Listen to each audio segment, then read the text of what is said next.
오늘 시간에는 화가 복으로 바뀌다 라는 제목으로 하나님 말씀 증거하도록 하겠습니다.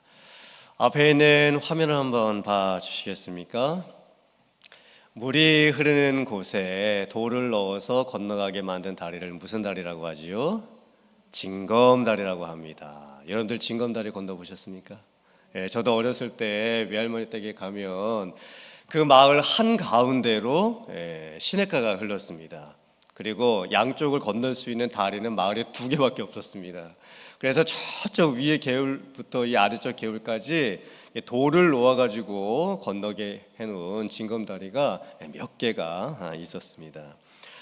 어렸을 때였으니까 징검다리 건너는 게 신기하기도 했고 또 재미있기도 했습니다. 펄짝펄짝 뛰어가지고 건너는 게 재미있었습니다.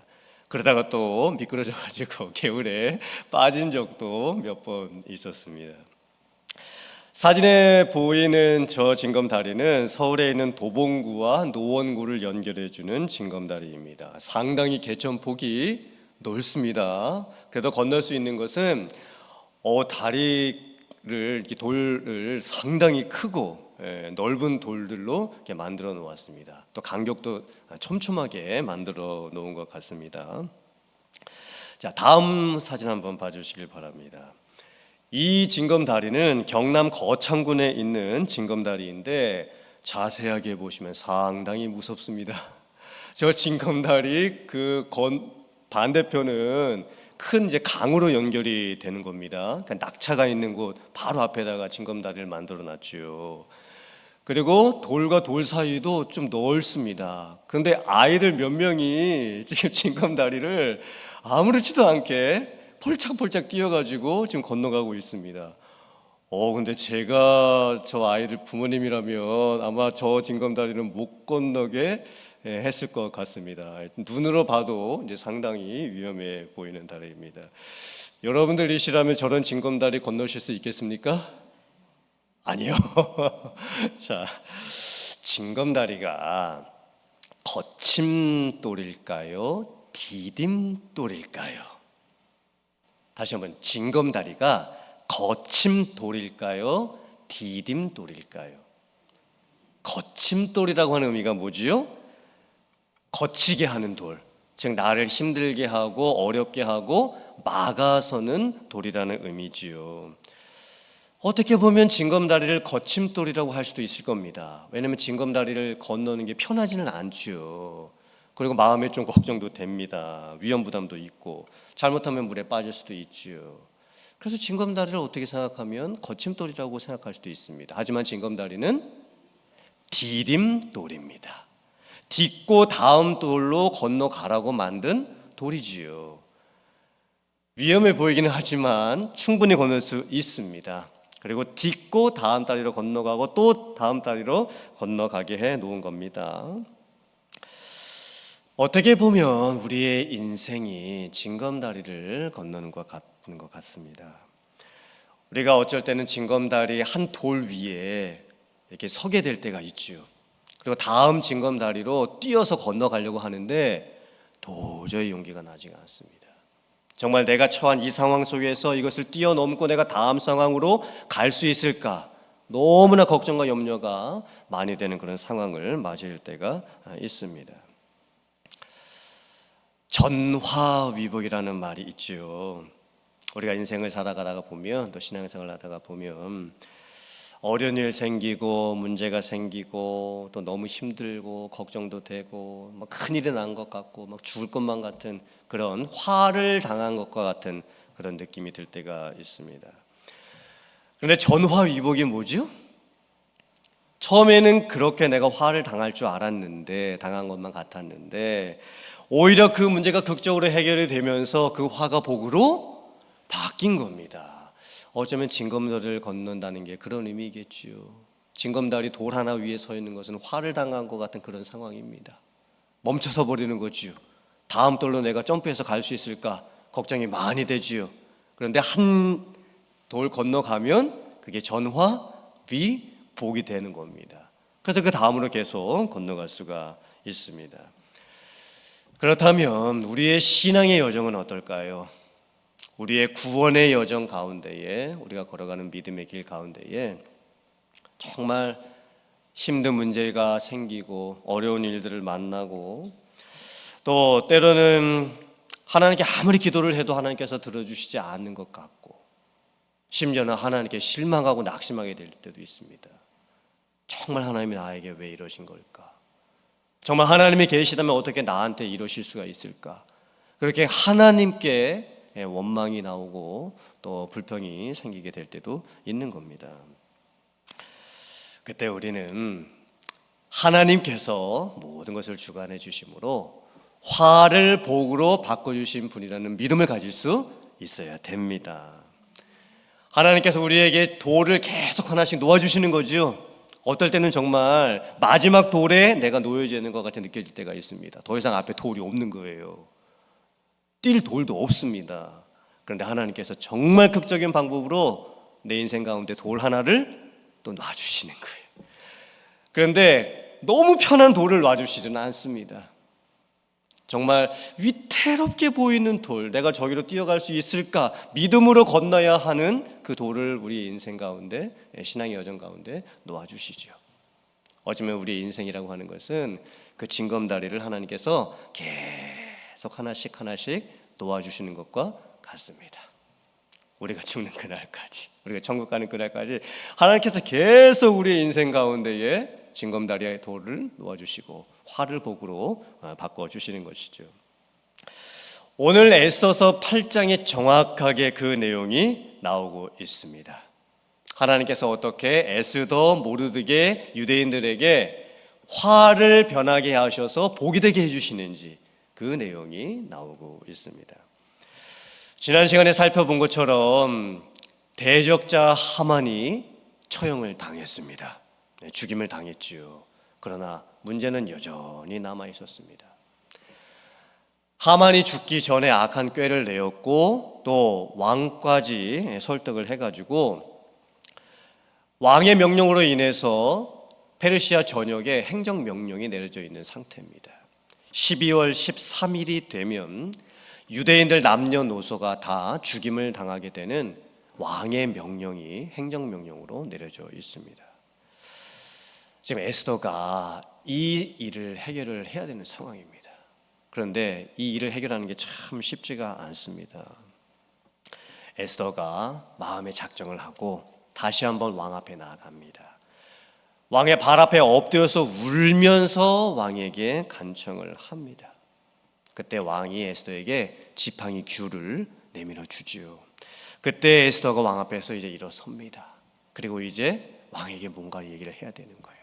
자기 민족을 살려주시옵소서, 우리 유다 백성을 살려주시옵소서, 그 행정명령을 철회해 주시옵소서, 이 말을 이제 해야 되는 거예요. 그런데 이 말을 꺼내기가 참 쉽지가 않은 상황입니다. 왜냐하면 아하수에로 왕은 우리가 지금 계속 살펴본 것처럼 지극히 감정적이고 즉흥적이고 변덕이 심하고 화도 불같이 내고 어디로 튈지 모르는 럭비공과 같은 그런 스타일의 사람이었습니다. 에스더가 또 한 번 죽으면 죽으리이다 라는 심정으로 왕 앞에 나아가지요. 그리고 이제 말을 이제 시작을 합니다.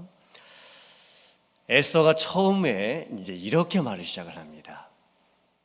왕께서 만약 즐거워하시고 제가 왕에게 은혜를 입었고 왕께서 이 일을 좋게 보시고 왕께서 저를 좋게 보시면, 이 표현들이 다 뭘까요?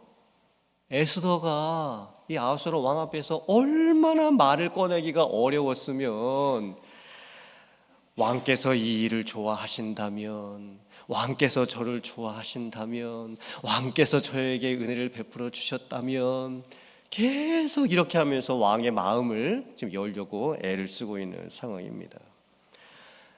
에스더가 이 말을 꺼내기가 얼마나 힘들었을까요? 사실 이 아하수에로 왕하고 에스더는 부부관계입니다. 아니 그러면 아내가 남편에게 여보 제가 좀 걱정이 있고 근심이 있는데 이거 좀 해주시면 안 될까요? 이게 충분히도 얘기할 수 있지 않겠습니까? 그런데 당시 페르시아 안에 그 왕의 권위와 위치가 얼마나 높고 왕에게 무슨 말 꺼내기가 얼마나 어려우면 아내였던 에스더 왕비조차도 왕 앞에서 지금 말을 쉽게 꺼내지 못하고 있는 그런 상황입니다. 그리고 드디어 이제 에스더가 참았던 본론의 말을 꺼내죠. 왕이시여, 하만이 페르시아 각 지방에 보내서 내렸던 행정명령 조서를 철회해 주시옵소서. 어찌하여 내 민족이 화를 당함을 내가 보으며 어찌하여 내 친척들의 멸망을 내가 볼 수가 있겠습니까? 그런데 놀랍게도 왕이 에스더의 말을 그대로 믿고 들어줍니다. 그리고는 왕이 자기가 끼고 있었던 왕의 인장 반지까지 에스더에게 내줍니다. 그리고는 새로운 행정명령을 내려가지고 하만이 내렸던 그 행정명령을 다 철회시키고 새로운 행정명령을 내려가지고 유대인을 다 살려내라, 그렇게 지금 명령을 내려주고 왕의 반지까지도 지금 내어주고 있는 상황입니다. 그리고는 그 행정명령을 빨리 페르시아 지역의 전역에 배포시키기 위해서 왕궁에서 길렀던 가장 좋은 말들을 타고 가장 빠른 방법으로 전달을 하라고 허락을 해 주는 겁니다. 오늘 본문 말씀 우리가 읽지는 않았지만 그 뒤에 나오는 14절 말씀을 보면 왕의 어명이 매우 급하여 역졸이 왕의 일에 쓰는 준말을 타고 빨리 나가고 그 조서가 도성 수산에도 반포되니라, 이렇게 되어 있습니다. 그러니까 왕이 그 행정명령을 철회하기 위한 모든 그 조건들을요 지금 다 제공을 지금 해주고 있는 겁니다. 반지까지 내줬지요. 왕의 기르고 있었던 말까지 내줬지요. 할 수 있는 한 가장 빨리 이 일을 처리를 하라고 이제 허락을 해준 상태입니다. 지금 행정명령을 이제 새롭게 내리려고 하는 때가 3월 23일입니다. 그런데 유대인들 다 죽이는 날짜는 12월 13일입니다. 아직 9개월이나 남았지요. 그런데 아하수에로 왕이 왜 이렇게 빨리 일을 처리시키려고 하고 있는 걸까요? 당시 페르시아 제국은요 너무나 넓은 나라였습니다. 인도에서부터 이 구스, 이 아프리카 동북부까지 다스리는 엄청난 대제국이었습니다. 그러므로 사람이 말 타고 어느 도시까지 가가지고 공문을 붙이고 사람들이 그걸 보고 그걸 다 알게 되기까지는요 9개월 시간도 모자른 거예요. 그래서 왕이 지금 이렇게 서두르고 있는 겁니다. 왕이 이제 이런 행정명령을 내리자 그 왕궁, 수산궁에 살고 있었던 유대인들이 그 소식을 듣고 너무나 이제 기뻐하게 됩니다. 말씀을 보면 유대인들에게 영광과 즐거움과 기쁨과 존귀함이 있게 되었다라고 표현을 해 놓았습니다.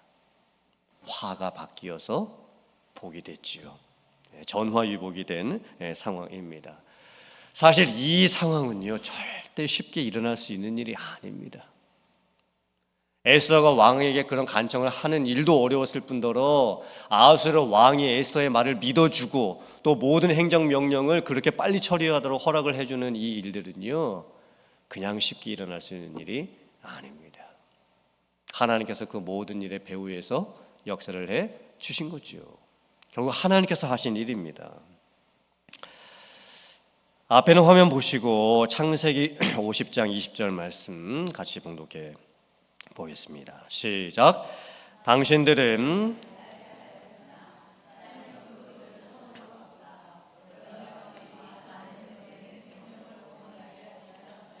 아멘. 이 고백은 요셉의 고백이죠. 이 요셉이 뭐라고 고백을 했냐면 형님들이 나를 해하려고 했으나 나를 죽이려고 했으나 하나님께서 그걸 어떻게 해주셨다고요? 선으로 바꿔주셨다는 거예요. 즉 형님들이 악을 꾀하고 악을 행했지만 사람에게서 악이 나왔지만 하나님께서는 그 모든 것을 선으로 다시 바꾸어 주셨다고 고백을 하는 겁니다. 그리고 하나님께서 나를 여기까지 보내셔가지고 형님들을 다시 살리고 아버지를 다시 살리기 위해서 나를 총리가 되게 했다고 그렇게 고백을 하고 있는 겁니다. 근데 이 고백도 사실 그렇게 간단하게 나올 수 있는 고백이 아니었습니다. 정말 오랜 시간이 걸려서 나왔던 고백인 거예요. 요셉이 형님들에 의해서 애굽의 종으로 팔릴 때 나이가 몇 살이었죠? 17살입니다. 종으로 팔려가가지고 보디발의 집에서 종노릇하고 감옥에 갇혀서 있었을 때가 13년입니다. 종살이하고 감옥에 갇혀있는 시간이 13년. 청소년기를요 요셉은 그렇게 종살이하면서 감옥에서 보냈던 거예요. 그리고 요셉이 총리가 되었을 때 나이가 30살. 그리고 9년 지나가지고 형님들과 아버지를 다시 만나게 된 게 요셉 나이 39살. 그러므로 22년 만에 요셉이 형님들 만나고 아버지를 다시 만난 거예요. 22년 만이에요. 얼마나 긴 세월이 걸렸습니까? 그리고 나서 다시 이제 17년의 세월이 흘러가면서 아버지가 애굽 땅에서 17년을 이제 더 사시다가 이제 아버지가 이제 돌아가시는 거예요. 야곱이 돌아가시죠. 그리고 나서 이제 요셉의 나이가 56세가 된 겁니다. 그때 이 고백한 거예요. 그러니까 생각해 보세요. 17살에 팔리고 거의 39년, 거의 40년 지나고 나서 56세 되고 나서 이 고백을 했던 거예요. 그러므로 하나님께서 이 모든 힘든 과정들을 다 선으로 바꿔주셨다. 이 고백은요, 그냥 나온 고백이 아니었습니다. 약 40년이 걸렸던 고백인 거예요. 그런데 요셉에게는 하나님께서 이 모든 것을 인도해 주셨다라고 하는 믿음의 고백이 결국에는 나왔습니다. 우리의 인생도 똑같지 않겠습니까? 우리의 인생 40년, 50년, 60년, 70년, 80년, 90년을 살아가는 동안에 우리에게도 정말 숱한 어려움이 생기고 숱한 문제들이 생깁니다. 내가 너무나 힘들고 괴롭고 어려워서 이 당한 화를 어찌 해야 좋을까, 그렇게 뜬 눈으로 밤을 새우고 하나님 앞에 눈물을 흘리면서 기도해야 될 때가 너무나 많습니다. 그런데 우리들도 믿음으로 고백하게 될 줄 믿습니다. 하나님께서 결국 이 모든 것을 복으로 바꾸어 주셨습니다. 내가 믿는 하나님이 그런 하나님이셨습니다. 이런 믿음의 고백이 우리들의 믿음의 고백이 되어야 될 줄 믿습니다. 또 화면 보시고 로마서 8장 28절 말씀 같이 봉독해 보겠습니다. 시작. 우리가 알거니와 하나님을 사랑하는 자 곧 그의 뜻대로 부르심을 입은 자들에게는 모든 것이 합력하여 선을 이루느니라. 아멘. 로마서 말씀에도 구원받은 하나님의 자녀들의 그 삶 가운데 일어나는 여러 가지 일들에 대해서 말씀을 하고 있습니다. 그런데 결국에는 하나님을 사랑하는 자, 그러니까 우리 입장에서 내가 하나님을 사랑하고 또 그의 뜻대로 부르심을 입은 자들, 즉 하나님의 입장에서 보셨을 때 하나님께서 우리들을 선택해 주셨고 하나님께서 우리들을 불러주셨고 하나님께서 우리들을 구원해 주셨고 그렇게 구원을 받은 성도들은 그 성도들의 삶에 모든 것이 합력해서 선을 이룬다라고 말씀을 하고 있습니다. 모든 것이라는 게 뭘까요? 좋은 일이든 나쁜 일이든 또 힘든 일이든 또 어려운 일이든 그 모든 일들이 다 합력을 하게 되고 결국에는 하나님의 선을 이루게 된다고 고백을 하고 있는 겁니다. 선이라는 게 뭘까요? 도덕적인 선을 말하는 게 아니죠. 하나님의 절대적인 뜻, 하나님의 가장 좋으신 뜻입니다. 하나님께서 보셨을 때 가장 좋은 것이지요. 우리가 인생을 살며 또 신앙의 여정을 걸어가게 될 때 인생의 중간중간마다 정말 여러 가지 고비들을 만나게 될 때가 있습니다. 산 넘어 산과 같이 느끼게 될 때가 많지요. 문제가 해결되면 또 다른 문제가 생기고 그 문제를 해결하면 또 다른 문제가 생겨나게 되고 우리가 뛰어넘어야 될 징검다리들도 수도 없이 만나게 될 때가 있습니다. 그런데 결국에는 믿는 성도의 마지막 순간은 무엇이냐면 모든 것이 합력해서 선을 이루게 되는 겁니다. 말 그대로 모든 것, 내 인생에 일어났던 모든 일들이 다 합력해서 하나님의 가장 선하신 뜻을 이루게 되는 겁니다. 우리의 인생의 마침표는 하나님의 가장 좋으신 것으로 맞춰지게 되는 줄 믿습니다. 이런 믿음을 가지고 살아갈 수 있는 여러분들 되실 수 있기를 주님의 이름으로 축복합니다. 마침내 이루시는 하나님의 뜻이 무엇일까? 물론 지금 나의 현실을 봤을 때는 문제도 있고 어려움도 있고 또 하나님이 너무 멀리 계신 것처럼 느껴지기도 하고 또 하나님께서 나를 잊으신 것처럼 그렇게 느껴질 때도 있지만 그때조차도 하나님은 사실 멀리 계신 게 아닙니다. 내가 그렇게 느낄 뿐이지요. 하나님께서는 항상 우리와 함께 계십니다. 항상 우리 곁에 계십니다. 그리고 항상 그 불꽃 같은 눈동자로 우리들을 지켜주시고 보호해주고 계십니다. 그리고 우리들을 이끌어 주셔서 마침내 정말 하나님께서 보셨을 때 가장 좋은 곳, 가장 좋은 일, 가장 좋은 방법으로 모든 것을 인도해 주시고 또 이끌어 주시는 줄 믿습니다. 이런 믿음을 가지고 살아갈 수 있는 여러분들 다 되실 수 있기를 주님의 이름으로 축원합니다. 아멘.